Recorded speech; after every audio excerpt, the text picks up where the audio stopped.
Hello， 大家好，我是议员。有观众要求我讲一下万国锦标赛里面的一个礼包叫荣耀伙伴，因为有一些观众看了之后觉得说有点不太公平啊。那我们来看一下这个是什么东西，那也是顺便讲一下那个每日特惠宝箱的事情。那这个荣耀伙伴呢，是你买了这个礼包之后，你的部队在已经死掉哭脸回家的时候，它就会马上回去。这个就跟我们水晶科技是差不多，只是水晶科技你需要用宝石，但是这个你只要买了这个礼包之后，它就可以马上回去了。再来就是无需要消耗千层了，你可以在里面任意的千层，还有荣耀英灵殿额外的恢复，这个在之前的规则里面有说到。如果是没有购买荣耀伙伴的情况下，你只会返还500万的部队。如果你购买了情况下，就会额外增加500万的部队，就相当于你可以阵亡1亿的战力。所以正常来讲都是需要去购买，因为我们之前有玩过体验版嘛，因为体验版我们阵亡部队还蛮快的，速度很快，但是官方近期有改了一些规则啦，所以可能不会到这么夸张，但是在4个小时里面阵亡1亿的部队还是可以的。可是你们可以看到这个礼包其实蛮贵一下，这个是人民币啊328块，也就是换去马币差不多100多块，就是银色宝箱的价格。那个就是你们购买礼包之后会拿到的东西啊，就包括12000的宝石，然后联盟银色的箱子，包括食物、木材、石料、金币，还有60个60分钟的加速，40个5分钟的加速，还有4000点的 VIP 点数。但是你们购买的时候他会有跟你们讲啦，如果你们买了这个荣耀伙伴之后要注意的事项，包括退款之后所有荣耀伙伴里面获得的权利和道具都会立刻消失，再也无法在后续的比赛中额外获得相关额外道具或享受相关权利。退款之后通过荣耀伙伴额外恢复的阵亡部队将会被扣除，像我刚刚所讲的，他原本就给你500万的部队可以免费的恢复而已。那如果你之前的比赛中呢都是通过荣耀伙伴去恢复另外额外的500万部队的话，它就会扣除掉这个部分。假设说你的部队恢复了600万，那它就会扣100万，如果你在退款之后，然后你那100万的部队就不会再恢复了，你要自己去训练这个部队，而且退款之后就没有办法再次购买。如果移民到非征服赛季的玩家就无法获得荣耀伙伴后续的奖励，大概是这样子。那荣耀伙伴就是荣耀通行证呢，就是在这个万国锦标赛的右上角，你们可以点开查看，可以看到里面有什么东西。基础秘宝是你没有购买礼包的情况下都可以获得的东西，这边总共是有50等级。那因为多数玩家应该是看不到这个界面的，所以只能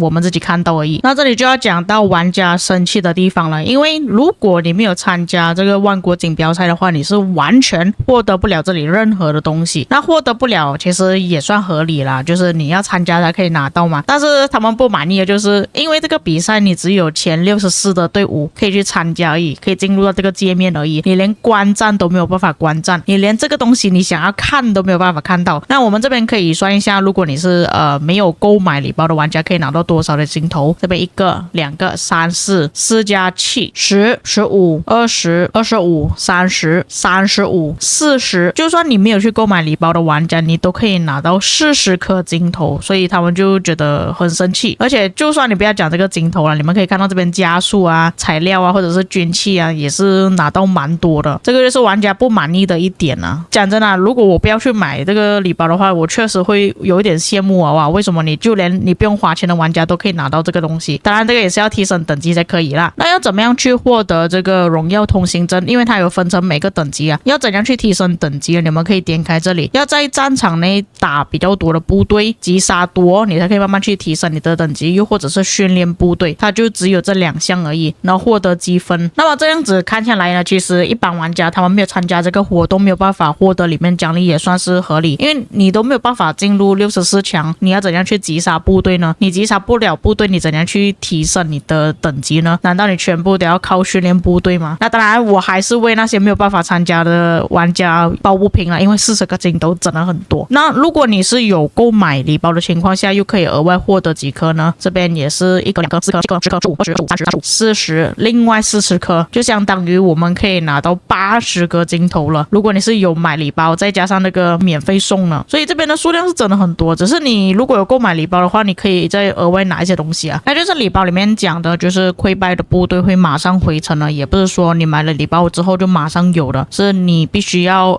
解锁到第3等级才有。还有这个可以无限次的签成也是要到4等级，所以这个也是有个限制啊。但是我在想着说，它会不会升等级的难度会蛮高的呢？就比方说吧，这边虽然是讲我要击杀跟训练部队就可以拿到积分升等级，但是它是怎样去计算的呢？你们可以点开查看。如果你们击杀了一个 T4 部队的话，就可以拿到2分；击杀一个 T5 部队就拿到3分；训练一个 T4 部队拿到4分；训练 T5 部队就可以拿到6分。就讲训练的分数其实是比较高一点的，但是训练的成本其实也比较高啦。因为如果你在万国锦标赛里面击杀或重伤其他的单位呢，其实速度会比起你训练还要快很多，这也是为什么它的分数会比较低的原因。那我们可以看到这里的进度条，它是写如果要提升到1等级就需要6000分。那我们来换算一下，就等于说我要击杀至少2000的部队才可以拿到6000分，但是这个只是升1等级而已。因为根据流神古卷的设计，就是你等级越高的时候，你就需要用到更加多的积分去完成，所以这个部分我觉得在我尝试之后再给大家评价吧，这个东西我们再观望。那就是万国锦标赛的规则也是有稍微改了一下，那时候我发了影片就马上出现了新的报名，就是正式比赛的报名。我原本想着说策划应该没有在听我们在讲什么东西没有想到他们后来还是推出了这个调整公告，提升比赛中的战斗体验。比赛开启后的前30分钟，荣耀旗帜建造速度提升650%，最快的旗帜只要150秒就可以建好了。第二点，提升了战斗效率，提高了战场内所有战斗产生的重伤单位的比例。这边他说效率提升的话，也就是说我们拿到的重伤可能会比之前还要更多，这个我不确定。新增与其他玩法活动数据联动，万国锦标赛中产生宝石消耗、加速消耗、部队训练等数据，除了击杀阵亡数据将被正常的记录其他活动的计算中。这边所讲的就很像